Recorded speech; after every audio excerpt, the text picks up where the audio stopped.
Bueno, badakigu aniztasuna badela gure gaurko gizarteen ezaugarri nagusienetako bat, bai Euskal Herrian eta baita Katalunian ere.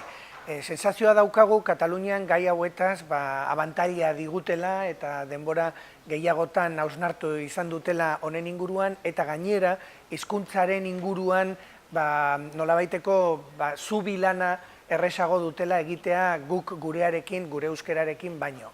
Eta zentzu horretan interesgarria da norberaren eskarmentua eta esperientziak eta proiektuak pixkat kontrastatzia.